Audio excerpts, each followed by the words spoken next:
Hello and welcome to my channel. In today's video, I'm going to talk about the early European settlements of India. So there were several countries which were interested in trading with India, as India was the main hub of spices and other goods at that time. So before all the Europeans had come to India, the Arabs had traded with India.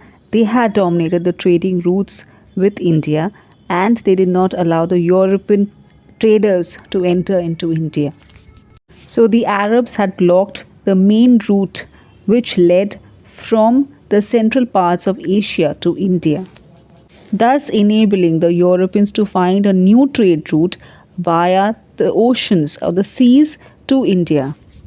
The Portuguese were the first to come and trade and build their colonies in India. Initially, the Portuguese had come only to trade with India, to sell their things in India, and to buy Indian spices, but ended up in acquiring and colonizing regions of India like Goa, Dadar and Nagar Haveli, Daman and Diu, as well as Panikota. The Portuguese had conquered the Bijapur Sultanate and had colonized India for around 450 years, from 1505 to around 1961. The first Portuguese to reach India was Vasco da Gama in 1498, which opened the contact as well as trade routes between the European countries in the west with India in the east. Portuguese influence can be seen in the cuisines, in art and architecture, in the lifestyle, as well as languages in many parts of India. Even some Portuguese words are added in the Konkani language. Many churches were also constructed in colonial style in those regions which were acquired by the Portuguese. Like, for example, the Church of Our Lady of Salvation, which is a Portuguese church in Mumbai, which was formerly called as Bombay.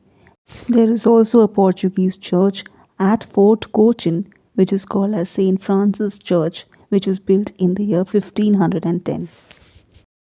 A lot of exotic fruits and vegetables have also been brought from Portugal to India, like the red chili, potatoes, tomatoes, even baked fish, chicken dishes, salads, and coconut. And a lot of cuisines which are there in India also has a lot of Portuguese influence. The French were the last major European power to have colonized in India in the 17th century. They had come again to India for trade. The French colonies included five enclaves. These five important enclaves were called as Franchise d'Annecy, India. So the French colonies include five regions, which are Puducherry, Chandarnagar in Bengal, Karaikal and Yanam in east coast and Mahe in the west coast.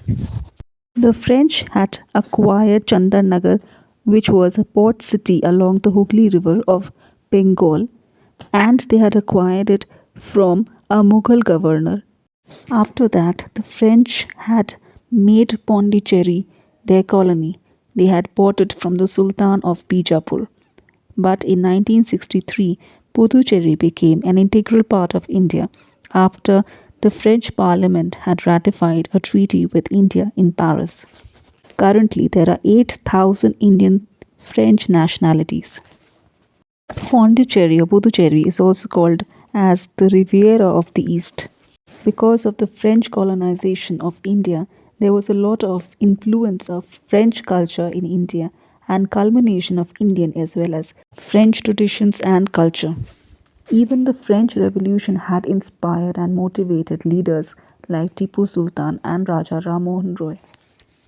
The French companies had made Malabar coast as their trading posts.